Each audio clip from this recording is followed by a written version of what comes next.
Hello, everybody. Welcome. My name is Paul Bramidit. I'm the director of the Center for Studies in Religion and Society, and I'm very pleased to welcome everyone to the first public lecture that we've had in person since March 2020. As many of you will know, these lectures may well be the oldest continually running public lecture series at UVic. So I'm really pleased to have you. These talks give us a chance to share the work of some of our wonderful fellows who come to the CSRS from all over the actual and academic maps.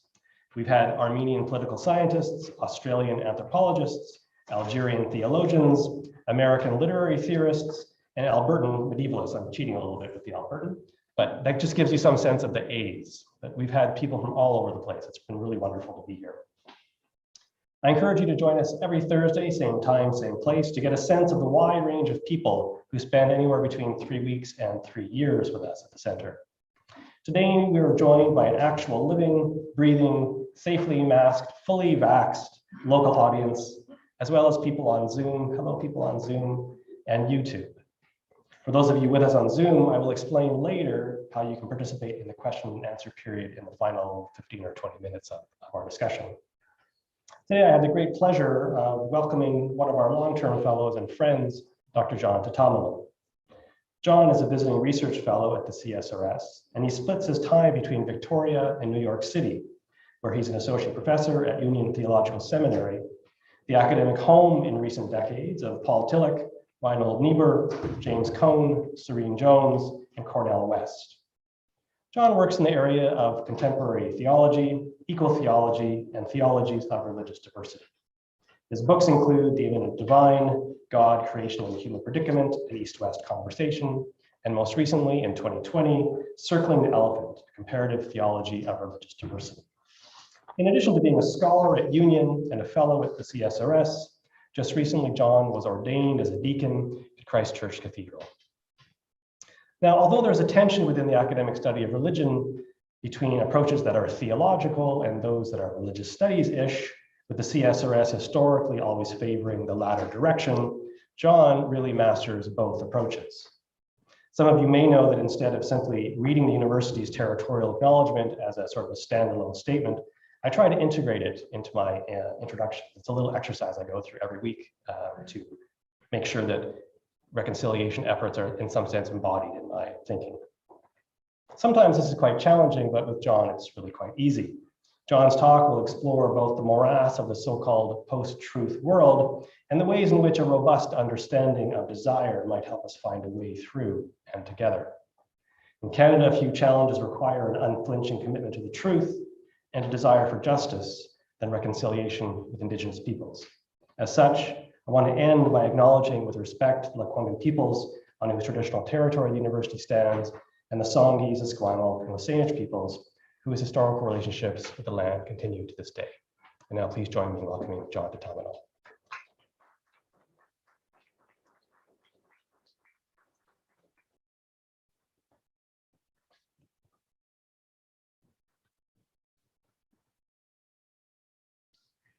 Can you all hear me? Great. It's good to be with you all. I haven't done one of these standing lectures in a while, so I'm hoping that I can stand for a full 40 minutes or more without passing out, but I'm cautiously optimistic.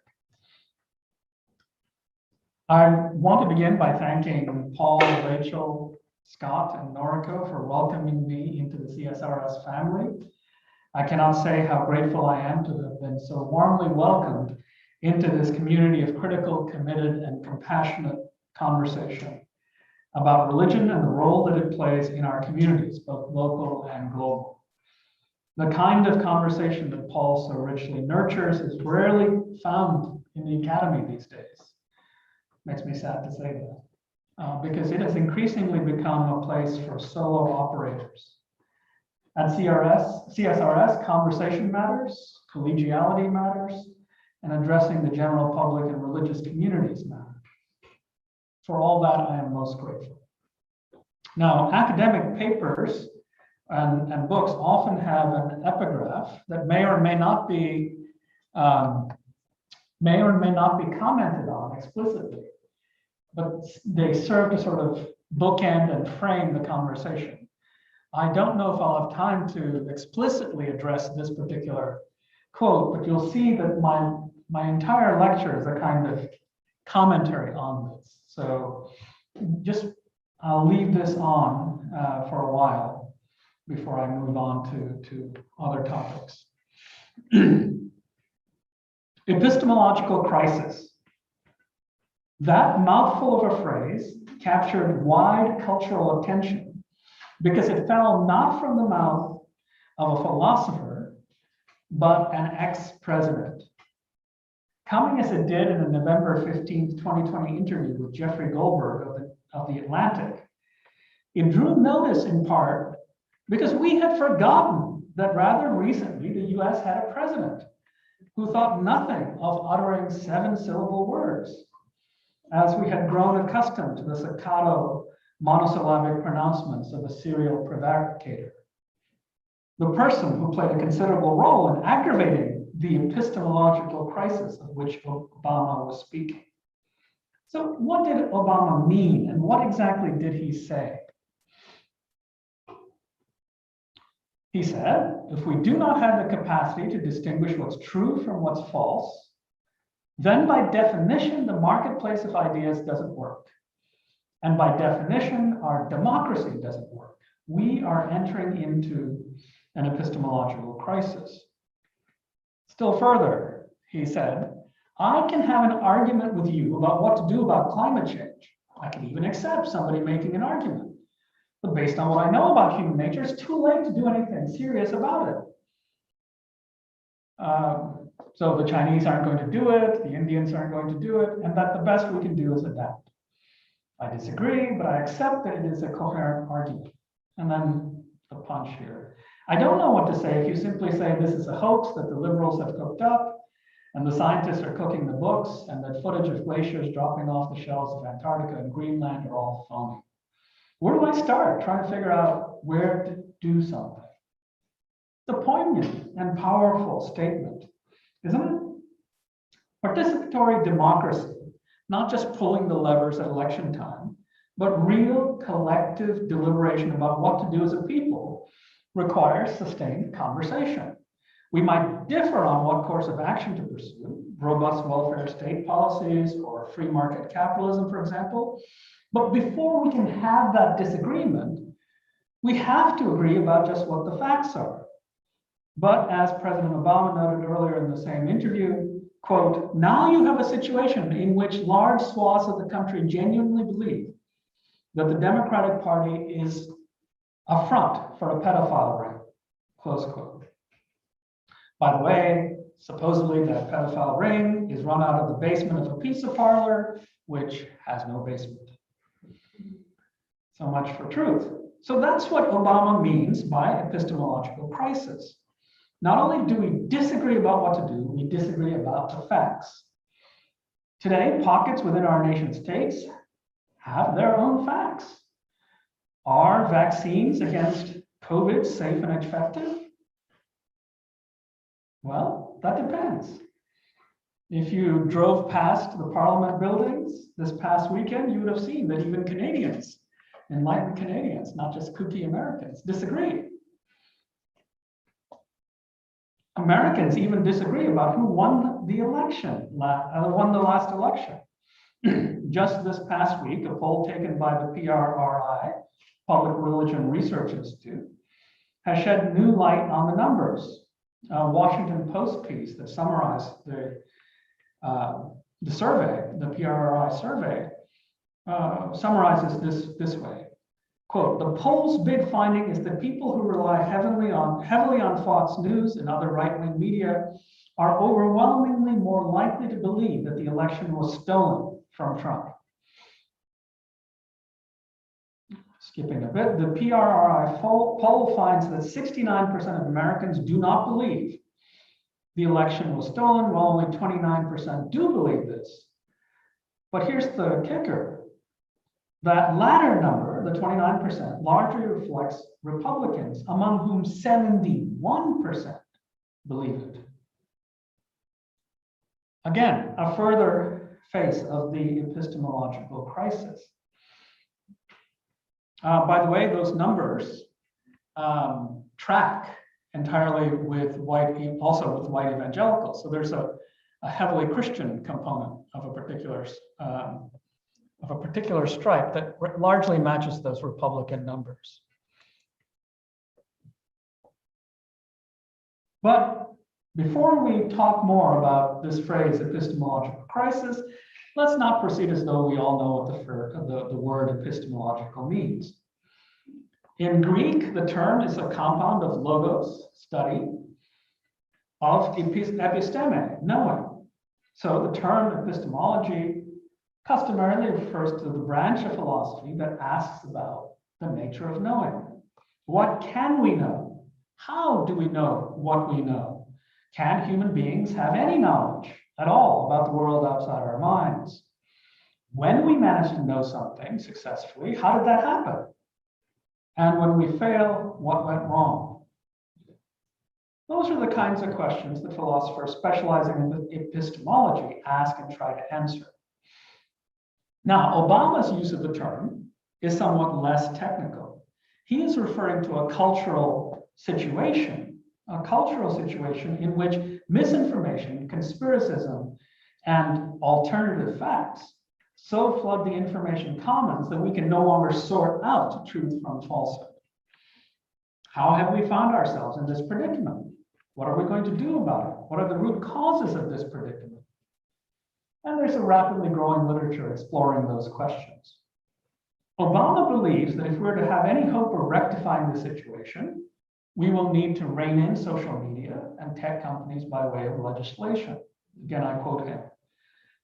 The First Amendment doesn't require private companies to provide a platform for any view that is out there. At the end of the day, we're going to have to find a combination of government regulations and corporate practices that address this because it's going to get worse, close quote. But he's quite aware and says explicitly that the problem precedes social media. Obama is right. As early as 1942, George Orwell wrote, "As far as the mass of people go, the extraordinary swings of opinion which occur nowadays, the emotions which can be turned on and off like a tap, are the result of newspaper and radio hypnosis." So there goes social media as the primary problem. And then going deeper still, writing about fascist propaganda during the Spanish Civil War, Orwell states, "This kind of thing is frightening to me because it often gives me the feeling that the very concept of objective truth is passing out of the world." After all, the chances are that those lies told by fascists, or at any rate similar lies, will pass into history. And then Orwell's writing uncannily begins to mirror the things that Obama says. And I'll look at this quote. "I know it is the fashion to say that most of recorded history is lies anyway. I'm willing to believe that history is for the most part inaccurate and biased, but what is peculiar to our own age is the abandonment of the idea that history could be truthfully written. In the past, people deliberately lied, or they unconsciously colored what they wrote, or they struggled with the truth, well knowing that they must make many mistakes. But in each case, they believed that the facts existed and were more or less discoverable. But under fascist pressure, this ability to agree upon the facts, Orwell noted, is fading away." Here again is a bit more from Orwell.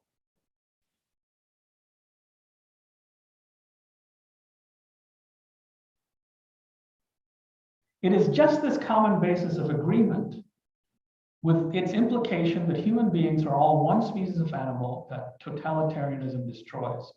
Nazi theory, indeed, specifically denies that such a thing as the truth exists. There is, for instance, no such thing as science. There's only German science, Jewish science, etc. The implied objective of this line of thought is a nightmare world in which the leader or some ruling clique controls not only the future, but the past. If the leader says it never happened, well, it never happened. If he says that 2 and 2 are 5, well, 2 and 2 are 5. This prospect frightens me much more than bombs. And after our experiences of the last few years, that is not a frivolous statement. Close quote. So why, you might be wondering, so much Orwell in a lecture that's supposedly about our post-truth moment? Seemed like a bit of a bait and hook. And you might be right. I think the answer should perhaps be verging on the obvious. Our collective incapacity to agree about just what the facts are may strike us as a peculiar feature of our highly mediated world, but it turns out we're not all that special. The problem with which we wrestle cannot be particularly postmodern if it had already been well identified by Orwell. If already in 1942, he was worried about the very idea of objective fact passing out of the world, the problem isn't novel. And if the problem isn't novel, then it's unlikely that its causes and cures can be just completely new either.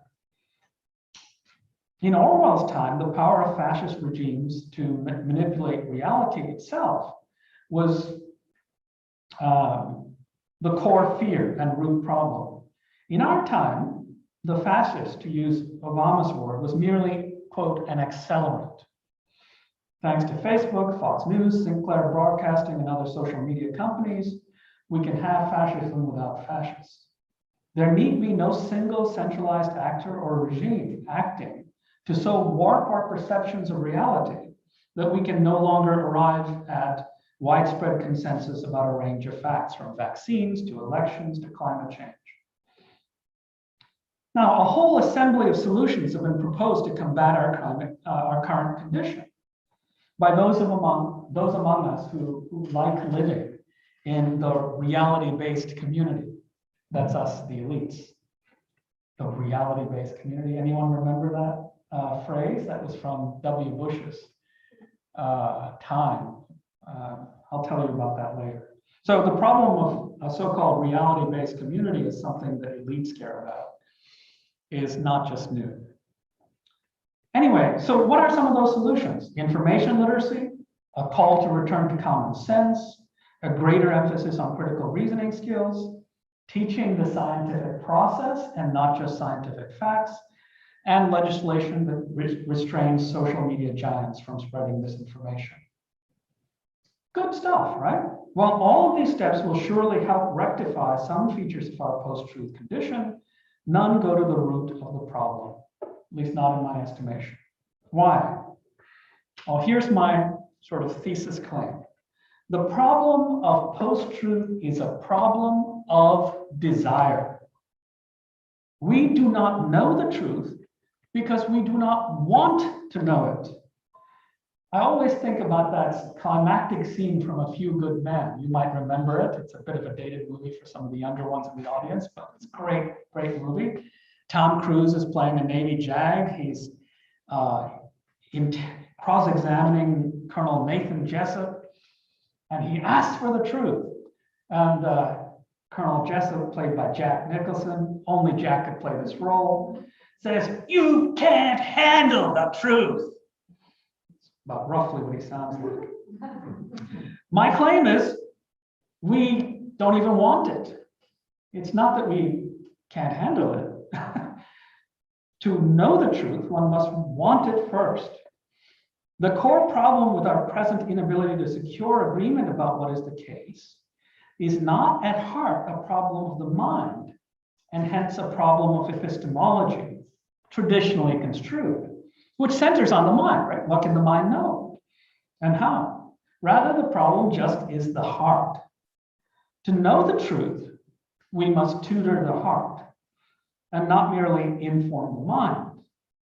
Mind unanchored in a cultivated heart is easily carried off by the winds of popular opinion and buffeted about by the gales of conspiracism. Overwhelmed by information overload, much of it unreliable, we have an unimaginable ocean of data, but have lost access to reality. The heart adrift is easily hijacked by those who can manipulate attention by stoking our fears or appealing to our cravings. Lacking the wisdom that comes with a cultivated heart, We drift wordless without bearings, longing for orientation and belonging readily supplied to us by advertisers, hucksters, and conmen.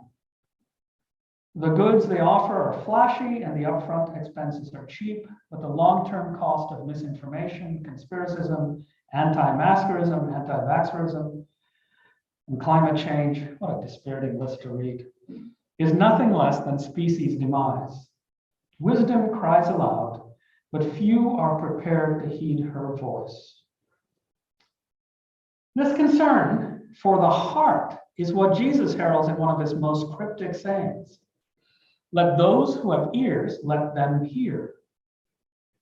Doesn't everybody have ears? So what can he possibly mean? He's clearly not speaking about those with disabilities. In response to questions from his disciples about why he insists on telling obscure parables, Jesus only intensifies the conundrum. He affirms that he speaks cryptically because he does not want his listeners to understand. Why? Because his hearers themselves do not want to understand. They lack the desire. Here's Jesus as quoted. I think in Matthew, I forgot to write down the source. I don't know if I have it in the slide. Ah, yes, I do. It is Matthew, indeed. The reason I speak to them in parables is that seeing they do not perceive and hearing they do not listen, nor do they understand. That sounds like the modern predicament. With them indeed is fulfilled the prophecy of Isaiah that says, you will indeed listen, but never understand. You will indeed look, but never perceive. For this people's heart has grown dull, and their ears are hard of hearing, and they have shut their eyes, so they might not look with their eyes, and listen with their ears, and understand with their heart. Interesting. The heart is an organ of understanding. And turn, and I would heal them. Isaiah and Jesus with him hold that there is an intimate connection between the heart, the senses, and truth. Arriving at truth is never just a matter of having working sensory equipment. Dullness of heart can obscure hearing and drives people to shut their eyes. Jesus may well have anticipated Foucault, the Lord does that kind of thing, who pointed out the grave limits of any conception of truth that intimates that truth can be had without price. As we'll see towards the end of this lecture, the subject must be transformed, argues Foucault, before access to truth is granted. Right knowing is impossible apart from right desiring. The rectification of desire is the beginning of wisdom. That desire plays a central role in knowing what we are in a position to know, and what we even want to know is reemerging into collective consciousness after long inattention, neglect, and even hostility. Why hostility? Well, there are any number of discourses in both West and East that depict desire as the enemy of knowing. On various accounts, we have come to believe that knowledge requires the constraint or even the elimination of desire. Already, Hume was talking about this. So let's give you a peek at what Hume was arguing. I'm not wanting to get into a deep interpretation of Humean philosophies of desire and motivation. It's a new book on the topic from which this quote is taken. But listen to this, right? This sounds right to me. Nothing is more usual in philosophy and even in common life than to talk of the combat of passion and reason, to give the preference to reason and to assert that men are only so virtuous as they conform themselves to its dictates. Every rational creature, it is said, is obliged to regulate reason by actions by reason. And if any other motive or principle challenge the direction of conduct, that person ought to oppose it till it be entirely subdued, or at least brought to a conformity with the superior principle. Right? I mean, he's basically saying this is kind of taken for granted wisdom. And he's saying this in 1739. And I think the condition, this descriptive depiction of desire and reason as fundamentally inimical to each other, is more or less accepted common sense. But note that he doesn't buy it. The quote ends, in order to shew the fallacy of all this philosophy, I shall endeavor to prove first that reason alone can never be a motive to any action of will. So I'm with Hume on this. Not on many things. I mean, he's a sharp guy, but this I agree with. Now, you don't need to embrace a Humean theory of motivation to recognize the accuracy that something like what he says in 1739 remains still in considerable degree conventional wisdom in the modern period. Cultural and scholarly winds are only now beginning to shift as respectful attention to emotions as a way of knowing gains ground. But scientific discourses of objectivity still stoutly retain their hold on popular imagination. In conventional secular modern discourses, a suspicion of desire is still taken to be essential to objectivity. To know the truth, one must arrest subjective bias rooted in desire. Hence, to eliminate bias, one must constrain desire. Objectivity and desire are understood to be working at cross purposes. The regime of objectivity, with the scientific process held up as the crown jewel of knowledge production, is still central to the modern depiction of desire and truth as antagonists. So accounts like this play a prominent cultural role in persuading us to see desiring and knowing as not only independent, but inimical operations. If you want to know the truth, religious or otherwise, desire is the enemy. The anti-desire rap is also particularly keen in how Indic traditions are depicted and taught in the West. To understand what the Buddha has to teach about impermanence and non-self, desire must be extinguished. This is the standard, and I hasten to add, facile story. Sloppiness in translation and the lack of a sophisticated and varied vocabulary to speak about desire at all play a role. After all, English speakers just use this word, desire, to do far more work than it can bear. But anyone who spends any time with Theravada and Mahayana Buddhisms recognize a host of desires as felicitous and even necessary for religious aspirants. Likewise with Advaita Vedanta, the tradition I know best.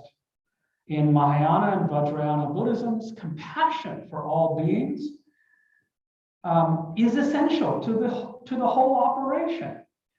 An ardent and rather than middling desire to set all beings free from the round of suffering. That's a pretty heavy-duty desire, my friends, right? Not just some beings, but all beings.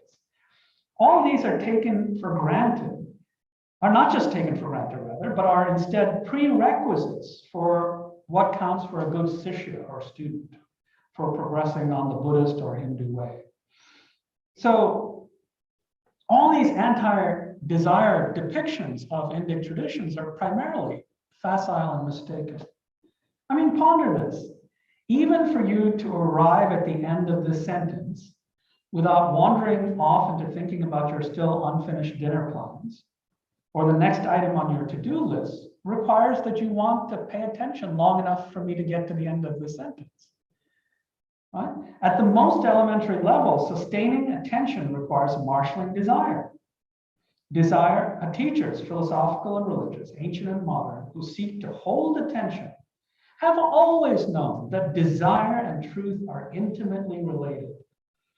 It is a wonder then that we have left the question of the relationship between the two unexamined and uninterrogated. So the reduction of how we talk about truth as a matter of the mind in here, arriving at an accurate reading of the world out there, is a severe attenuation of how anyone comes to know anything at all. Now, when desire is not regarded as opposed to knowing, desire is taken to be indifferent to knowing. So another tack is to say that our desires have no noetic value. They don't actually teach us anything about the world or truth. This seems to be a softer position than the one that holds desire to be an enemy of reason. Here, what we desire is merely neutral and has no bearing on questions of truth. I don't have time to get into all of this, but even this account is, I think, really problematic. Most of the world's philosophical and religious traditions, grand generalization, I get very nervous about making such statements and right reasons. Most of these traditions hold by contrast that our desires themselves can be true and our desires can be false. Right? So Buddhists hold that loving kindness and compassion are not just good, but good because truth. If I live in a world marked by radical interdependence, Pratyasamapada, then it makes sense to extend loving kindness to others. Their suffering is yours and yours is theirs, so it makes sense to extend compassion to all sentient beings with whom you're inextricably entangled.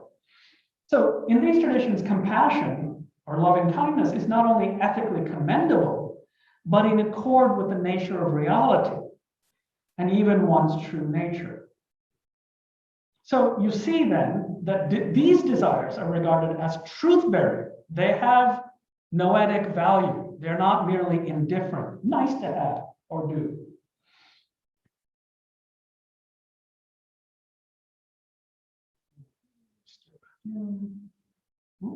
I went too far to Augustine. I mean, these are just a few verses from the first chapter of Shantideva's Bodhicharya Avatar. You can't get through chapter 1 of this Buddhist classic without being disabused of naive depictions of desire as the enemy. A well-intentioned person who thinks, I shall eliminate the headaches of sentient beings, bears immeasurable merit. What then if a person who desires to remove the incomparable pain of every single being and endow them with immeasurable good? Who has even a mother or father with such altruism? Would the gods, sages, or Brahmas have it? Right? It's pretty compelling, right? If you read verses like this, and again, this is just chapter 1, you shouldn't be able to engage in a discourse of desire as somehow either indifferent to or inimical to knowing. Obviously, there's an intimate connection between the desire to relieve the suffering of all creatures and the nature of reality itself. That desire itself constitutes bodhicitta, the awakening mind. This desire, again, is not just ethically praiseworthy, it has normative and truth-bearing force. That's not special to Buddhist traditions. Look at St. Augustine. For Augustine, his whole anthropology might be depicted as an erotic anthropology. To be human just is to be a desiring creature. And then this beautiful quote with which the Confessions begins.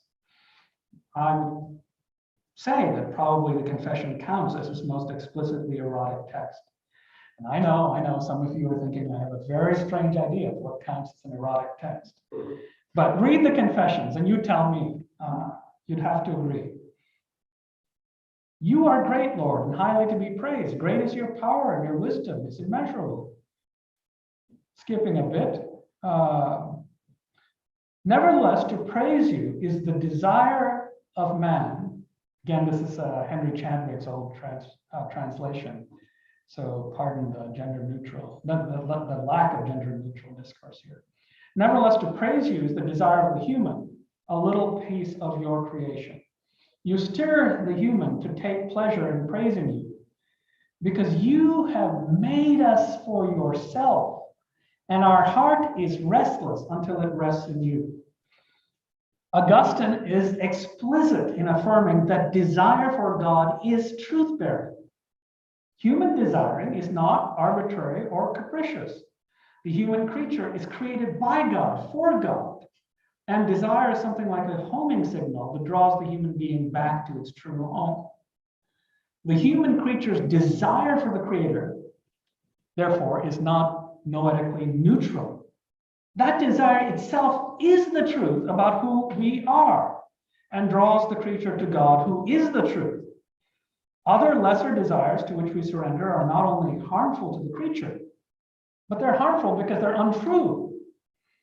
Untrue to the desiring of our hearts, the fullest desiring of our hearts. But here, let me add a further step. The desire for God on the part of human beings is not only true in the sense that it leads us to God, who is the truth. We must say more. God is God's self, stirring up in us the desire for God. It follows then that for Augustine, my desire for God is God's desire in me. My desire for God is God's desire at work in me. And this brings me to my title for this lecture, Desiring Truth. I hope you see there's a play happening there in those words. Augustine argues that the source of my desire is God. Truth, therefore, is doing the desiring in me. My desire for truth is truth's desiring. To cite St. Paul, I know not how to pray, but the Spirit prays in me with sighs and groans too deep for words. So anyone who follows this trajectory of thought, following on the Augustinian tradition, cannot accept the fundamental bifurcation between desiring over here and knowing over there, between desire and truth, let alone configure them as opponents. The degree that I cultivate in myself a desire for God, to just that degree does God become present in me. When I render my desires true, by truing my desires, the distinction between desire and the object of that desire, well, what happens? Right? It begins to, I don't know, collapse, or at least approach a relationship of non-duality. My desire for truth / God is both my desire for God and God's desire for me in me. If you think in anything like these ways, you must understand that the modern opposition between desiring and knowing is a peculiar feature of the modern situation. And I'm going to skip quite a bit so I can have time for conversation. Here I am much helped by Foucault. In his late lecture, Hermeneutics, late book of lectures, The Hermeneutics of the Subject, the very late Foucault has to say this. We can say that we enter the modern age.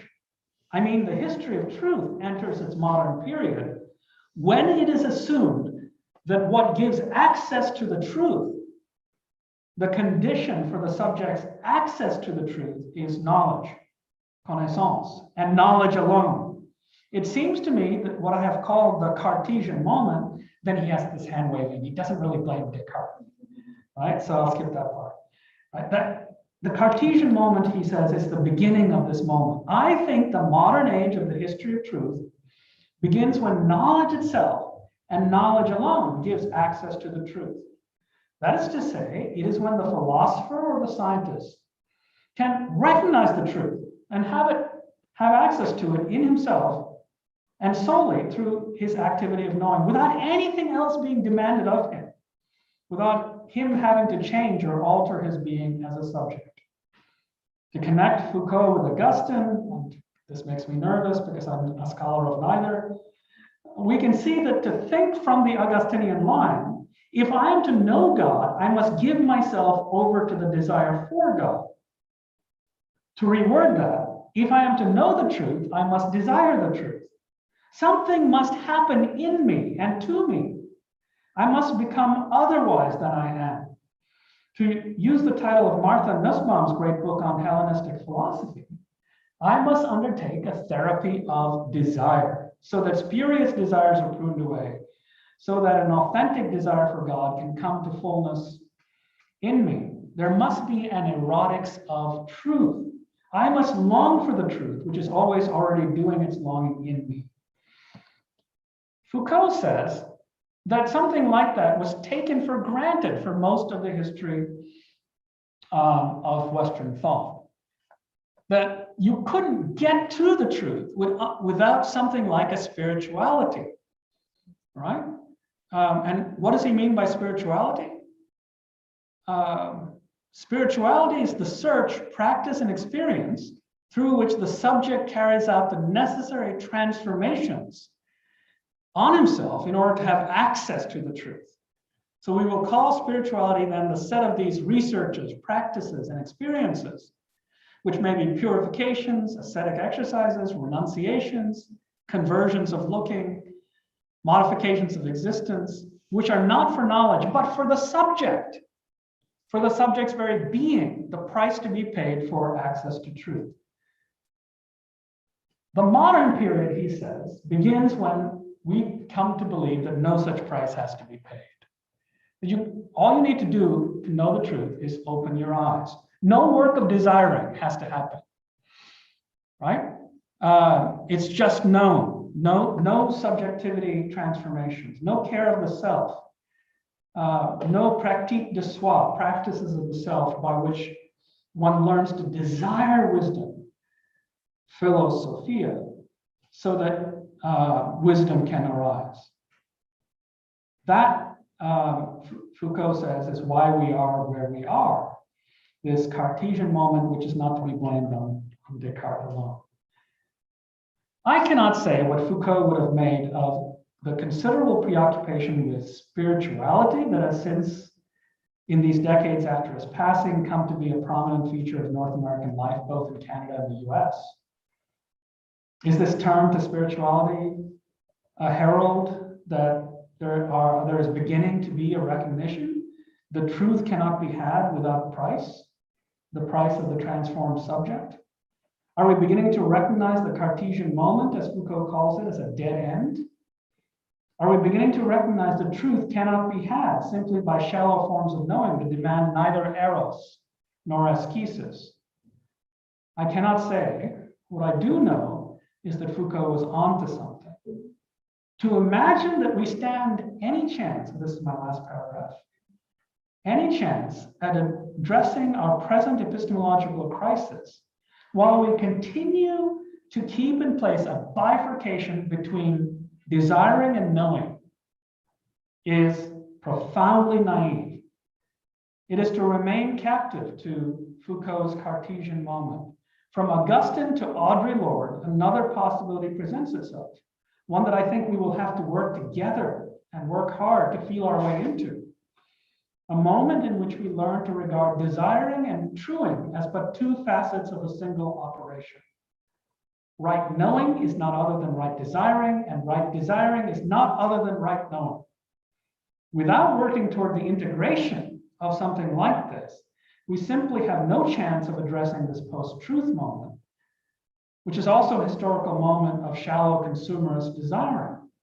We're captured by the master manipulators who drive the attention economy, and our desiring remains captive to the masters of social media and neoliberal capitalism more broadly. But other and deeper desires seem to be emerging. A desire for an erotic ecology, a desire for the earth, which might itself be the earth's desire in us. Desires for genuine local communities in a time of pandemic-fueled isolation. Desires for authentic spirituality that cannot be colonized by capitalist markets. Might these truer desires be truth's very own desiring, finding expression in us? Well, that is indeed my hope. Thank you.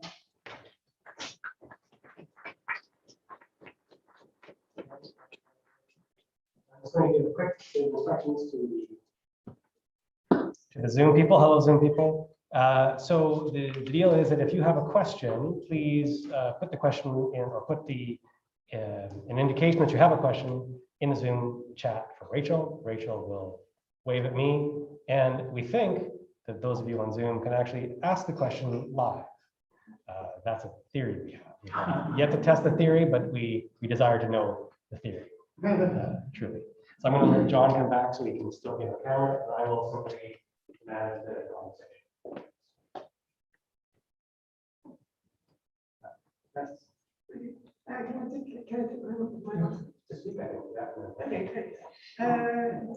Well, that was fabulous, and I'm rather floored. I wish I desire to know more of the truth of the lecture because I can listen to it again. And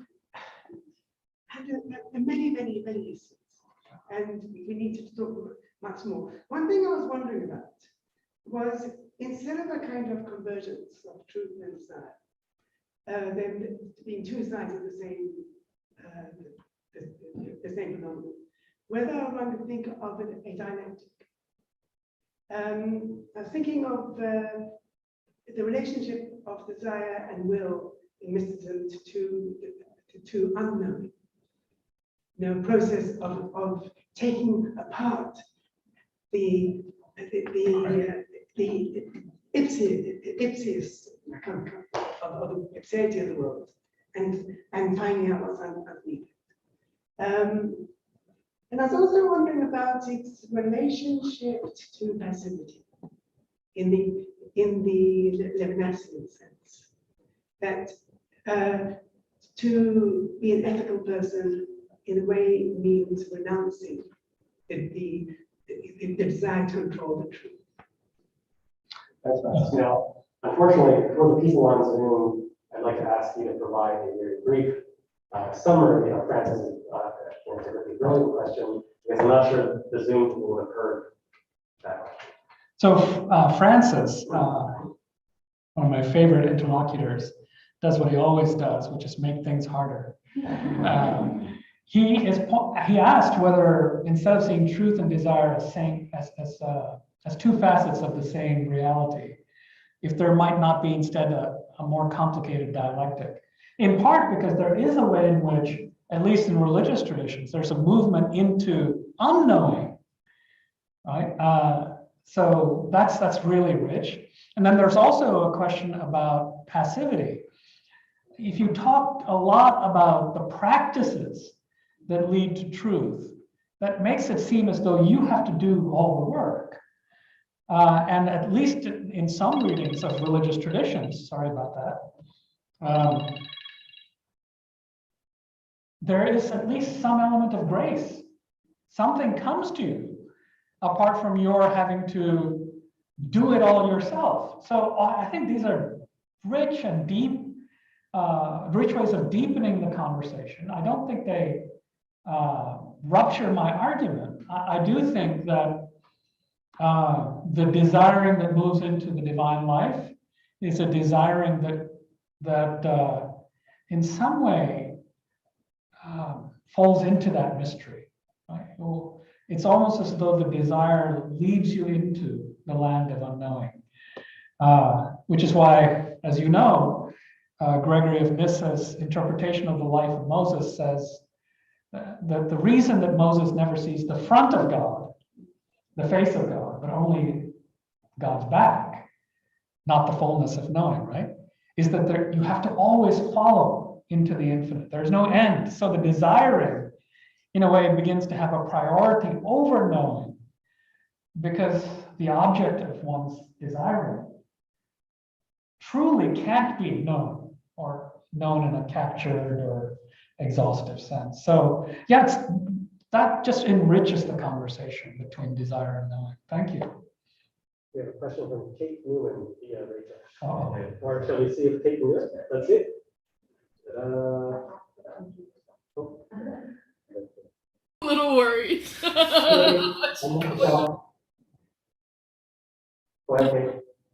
Do I have to speak? What? Yes, we can hear you. Oh, wow. Thank you for an excellent lecture. You talked about the relationship between desire and truth. And as a Christian theologian, can you talk about desire and truth as they pertain to the narrative of Christ's resurrection, and how the relationship between desire and truth may influence current approaches to objective truth for the American Christian right? Wow. Yeah, I did not pay her to ask that question. That, by the way, is my wife. And there's always a risk of letting her ask a question because, man, that's a doozy of a question. I think one of the problems that I think Kate is pointing to is that the kind of account of truth that I'm trying to spin out isn't of a kind of narrowly propositional sort that, you know, I can say, well, the screen of my computer happens to be about 2 feet from me, right? It's a propositional objective truth, which presumably is informational and requires no particular transformation on my part. The truth of resurrection doesn't seem to be that kind of truth. But if your only conception of truth is of this informational character, right? You attenuate the possibility that a claim like resurrection might have a range of fecund meanings that cannot be captured exhaustively within the regime of information or scientific knowing. So I think that begins to answer Kate's searching question. We need a richer account of truth in order to be able to even talk about that, talk about resurrection stories. And then there is, of course, that poignant moment in Mary Magdalene standing by the graveside. She sees Jesus, takes him to be gardener. He says her name, truth addresses her. The one who is the truth addresses her. And she tries to grab him, and the truth says, do not hold on to me. So there's this almost like you must keep desiring me. You will not hold me in the sense of grasping. So I wonder if I could just follow up on Kate's question a little bit and ask you to extend your reflections on truth a bit more. Because when I think about anti-vaxxers or QAnon people or whatever, I wonder if it's that they don't desire truth or that they desire something else. They desire perhaps a particular kind of power. So I wonder if you could bring Nietzsche into this perhaps. You brought your poet and bring in all the heavy hitters. Because my sense of the people I have to engage with on the vaccine question is that they have a deep desire for what they perceive to be true. They have a different way to get it. Yeah. And the thing that seems to be animating them is not that they don't desire truth. It's that what they are animated by is this feeling of displacement, humiliation.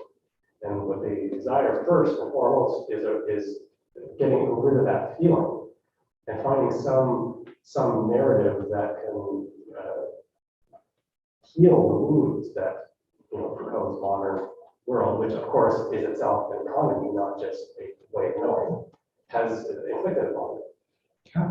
No, I deeply cherish that question, and I think it speaks to the fact that you cannot address what is going on in this epistemological crisis if you can't address the range of feelings there. So there needs to be a therapy of desire, again, using Nussbaum's phrase.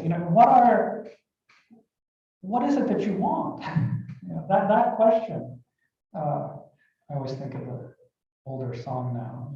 Tell me what you want, what you really, really want. Is it the truth? Not to tell little Spice Girls. It's an Augustinian song. If you want belonging, and belonging is confined tribally around, say, for example, whiteness and a feeling of being disenfranchised, there are a range of affects that I take to be false. They do not conform to the nature of reality.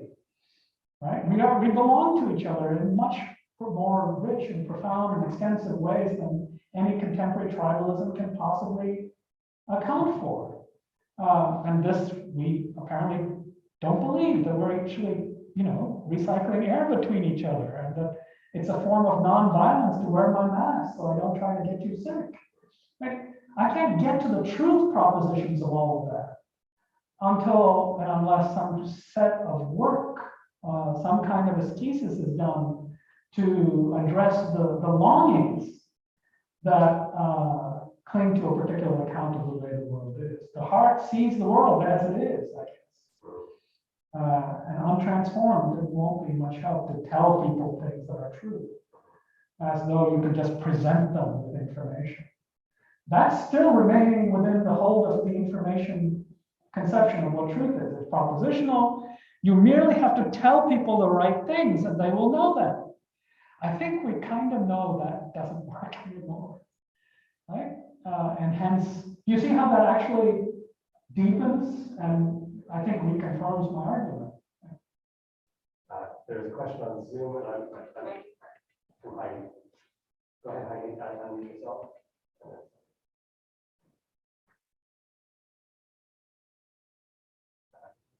Get over how cool. You're all accustomed to this. Maybe say it again. Heidi, go ahead and unmute yourself. Oh, hi. Did you say Upayati? I didn't hear my name correctly. Oh, okay. Thank you. Sorry, the sound was going in and out. Wonderful to hear you, Professor Thatamanil. We miss you here in New York.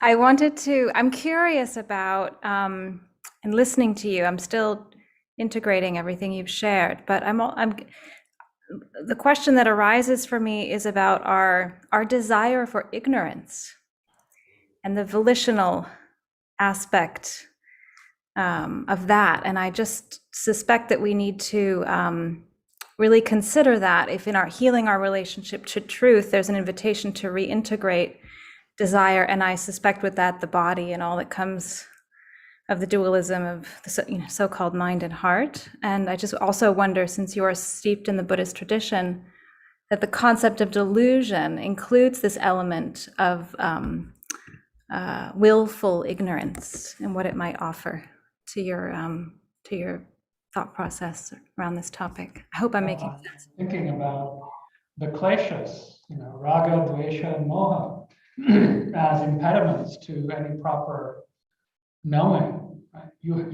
That's what has to be worked on. They're called the three poisons in a range of Indic traditions, precisely because they inhibit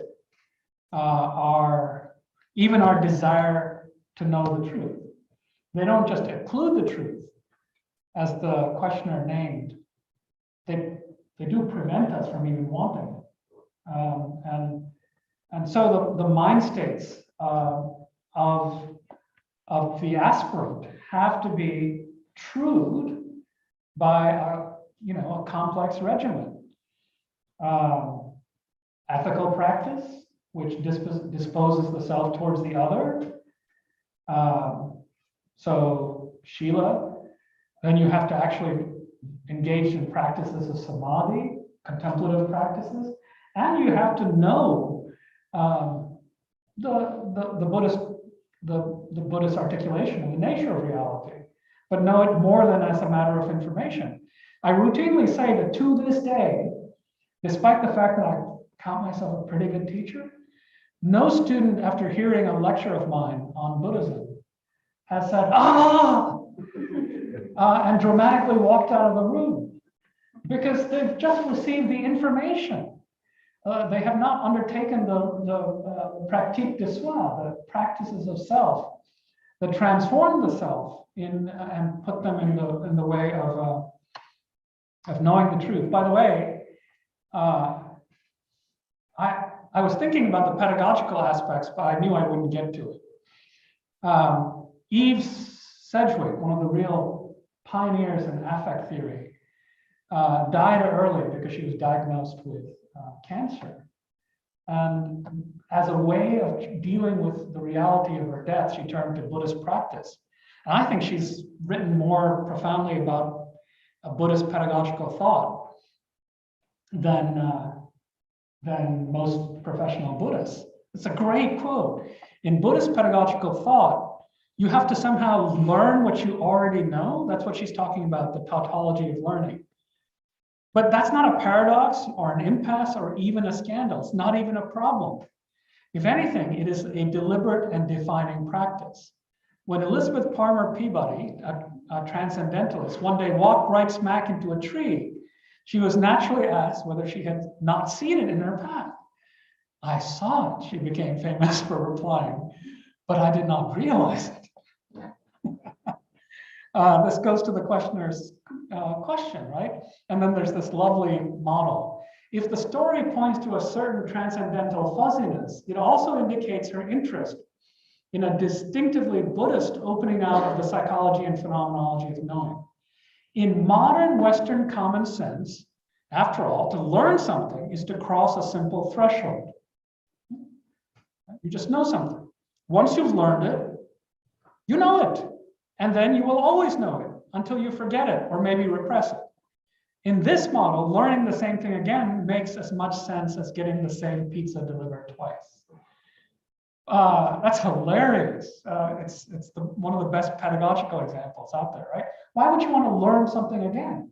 But Buddhist learning is not like that. It's fundamentally